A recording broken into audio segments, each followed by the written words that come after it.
Le président de la République, François Hollande, première réaction.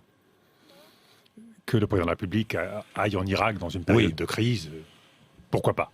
Mais là n'est pas l'essentiel. L'essentiel, c'est l'annonce par le président Obama de la formation d'une grande coalition pour engager la troisième guerre d'Irak. C'est une décision, je pèse mes mots, absurde et dangereuse. Absurde et dangereuse. Absurde et dangereuse. Pourquoi ? Parce que il serait temps que les pays occidentaux, l'Europe, les États-Unis tirent les leçons de l'expérience. Depuis l'Afghanistan, ça fait 13 ans, nous avons multiplié les interventions militaires. Afghanistan, Irak, Libye, Mali. Pour quel résultat ? Il y avait, en 2001, un foyer de crise terroriste centrale. Aujourd'hui, il y en a près d'une quinzaine. C'est dire que nous les avons multipliés. Je dis bien, nous les avons multipliés. Pourquoi ? Parce qu'aujourd'hui, l'État islamique, Daesh, comme le disent les anglo-saxons, c'est l'enfant monstrueux de l'inconstance et de l'arrogance de la politique occidentale. Guerre en 2003, irréfléchie. Départ en 2011, précipité.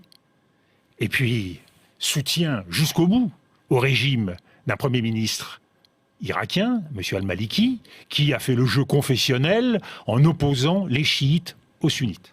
De la même façon, en Syrie, nous avons lâché les opposants, les rebelles syriens au milieu du gué, faisant le jeu à la fois du régime de Bachar el-Assad et en même temps des extrémistes djihadistes.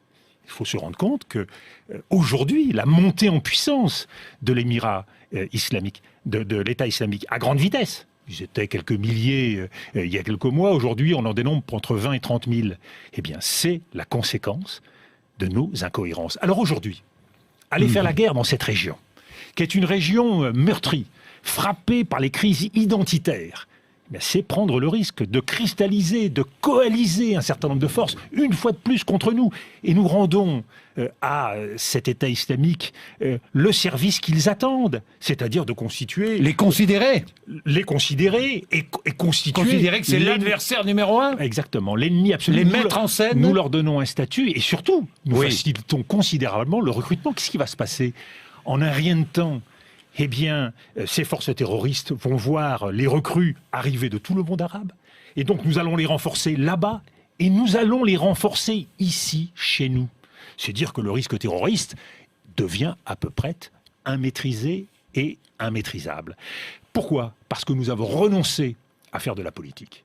Nous avons renoncé à faire de la diplomatie. Et pour faire une bonne politique et une bonne diplomatie, il faut d'abord tirer les leçons de ces erreurs. La guerre contre le terrorisme, la guerre dans des crises identitaires, c'est jeter de l'huile sur le feu.